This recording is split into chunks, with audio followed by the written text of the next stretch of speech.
Hello friends, welcome to my channel. ഇന്നത്തെ എൻ്റെ video ഹോട്ടലുകളിൽ കിട്ടുന്നത് പോലെ കട്ടത്തൈര് നമ്മുടെ വീട്ടിൽ തന്നെ എങ്ങനെ തയ്യാറാക്കാമെന്നുള്ളതാണ്. കൂടെ തന്നെ തയ്യാറാക്കിയ തൈര് കൊണ്ട് നമുക്ക് സാലഡും കൂടെ തയ്യാറാക്കാം.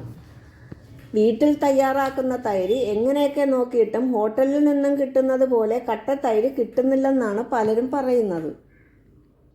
അന്നേരം നമുക്കിതൊന്ന് നോക്കിയാലോ എങ്ങനെ തയ്യാറാക്കുന്നതെന്ന്. അതിനായിട്ട് ഞാനൊരു 1/2 ലിറ്റർ പാലെടുത്തിട്ടുണ്ട്. അത് നമുക്ക് നല്ലതുപോലെ ഒന്ന് തിളപ്പിക്കാം. തൈരുണ്ടാക്കാൻ എപ്പോഴും നല്ലത് സ്റ്റീൽ പാത്രം തന്നെയാണ്. ഇത് നമ്മൾ നല്ലതുപോലെ ഒന്ന് തിളച്ച് ചെറുതായിട്ടൊന്നൊന്ന് വറ്റി വരുമ്പോഴത്തേക്ക് നമുക്കിഞ്ഞ് ഇറക്കി വെക്കാം. ഈ കാച്ചി വെച്ച പാല് നല്ലതുപോലെ തണുക്കാൻ പാടില്ല. ഇനി 2 സ്പൂണ് തൈര് ഞാൻ വേറെ മാറ്റി വെച്ചിട്ടുണ്ട്. അത് നമുക്ക് ഇതിൽ നിന്ന് കുറച്ച് പാലും കൂടെ അതിനകത്തോട്ട് ഒഴിച്ച് ഒന്ന് മിക്സ് ചെയ്ത് അതും കൂടെ ഒഴിച്ചു കൊടുക്കാം. ഓരോരുത്തരും നാരങ്ങാ നീരൊഴിച്ച് വയ്ക്കാറുണ്ട്, പച്ചമുളക് കീറിയിടാറുണ്ട്. ഏറ്റവും നല്ലത് ഇതാണ്. ഈ തൈര് തന്നെ ഒഴിച്ച് തൈരാക്കി എടുക്കുന്നതായിരിക്കും നല്ലത്. ഇനി നമുക്ക് ഇതൊന്ന് മിക്സ് ചെയ്തിട്ട് ഇതുപോലെ ഇതിനകത്തോട്ടൊന്ന് ഒഴിച്ചു കൊടുക്കാം. പ്രത്യേകം ശ്രദ്ധിക്കണം, ഈ ഉറ ഒഴിക്കുമ്പോഴത്തേക്ക് ഈ പാല് നല്ലതുപോലെ തണുക്കാൻ പാടില്ല. ഒരു ചെറു ചൂടിലായിരിക്കണം ഒഴിക്കേണ്ടത്.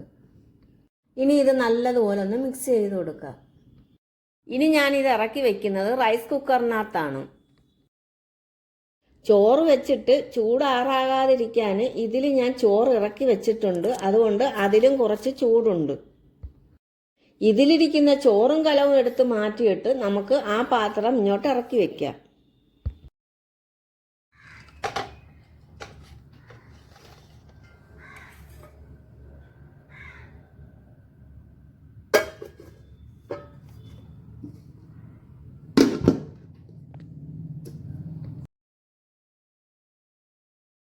പിറ്റേന്ന് ഇതൊന്ന് തുറന്നു നോക്കാം.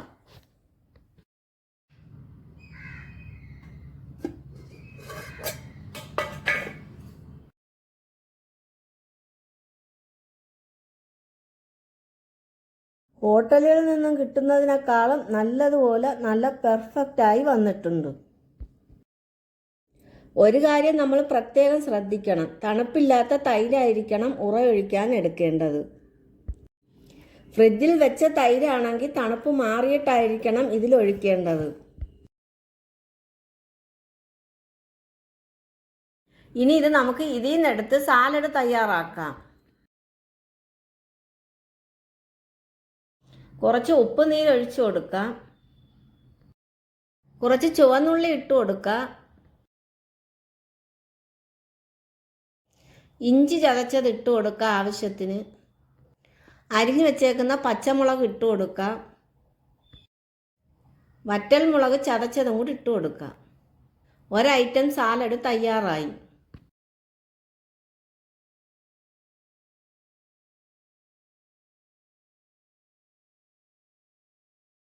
ഇനി അടുത്ത ഐറ്റം സാലഡ് തയ്യാറാക്കാം. സവാള അരിഞ്ഞു വെച്ചത് ഇട്ട് കൊടുക്കുക. തക്കാളി അരിഞ്ഞത് ഇട്ട് കൊടുക്കുക. കുക്കമ്പറിന് പകരം ഞാൻ ഇട്ട് കൊടുക്കുന്നത് കോവയ്ക്കാണ്. കടകളിൽ നിന്ന് മേടിക്കുന്ന മുറ്റിയതാണെങ്കിൽ പറ്റത്തില്ല. ഇത് ഞാൻ പിഞ്ച് കോവയ്ക്ക, നമ്മുടെ മരത്തിൽ നിന്ന് പിച്ചിയ കോവയ്ക്ക ഇട്ട് കൊടുത്തേക്കുന്നത്. പിഞ്ച് കോവയ്ക്ക കഴിക്കാൻ നല്ല രസമാണ്. കൂടെ തന്നെ വറ്റൽ മുളക് ചതച്ചത് ഇട്ട് കൊടുത്തിട്ടുണ്ട്. അതിൻ്റെ കൂടെ തന്നെ ഉപ്പിൻ്റെ നീരും കൂടെ ഒഴിച്ചു കൊടുത്തിട്ടുണ്ട്. കറിവേപ്പിലയും കൂടി ഇട്ടിട്ടുണ്ട്.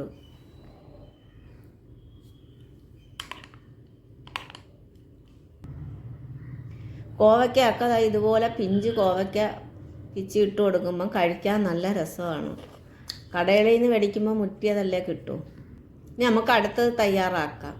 അതിനായിട്ട് കുറച്ച് സവാള അരിഞ്ഞത് ഇട്ട് കൊടുത്തിട്ടുണ്ട്.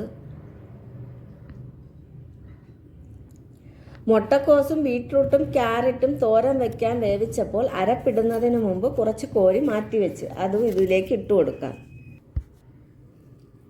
വറ്റൽ മുളക് ചതച്ചത്,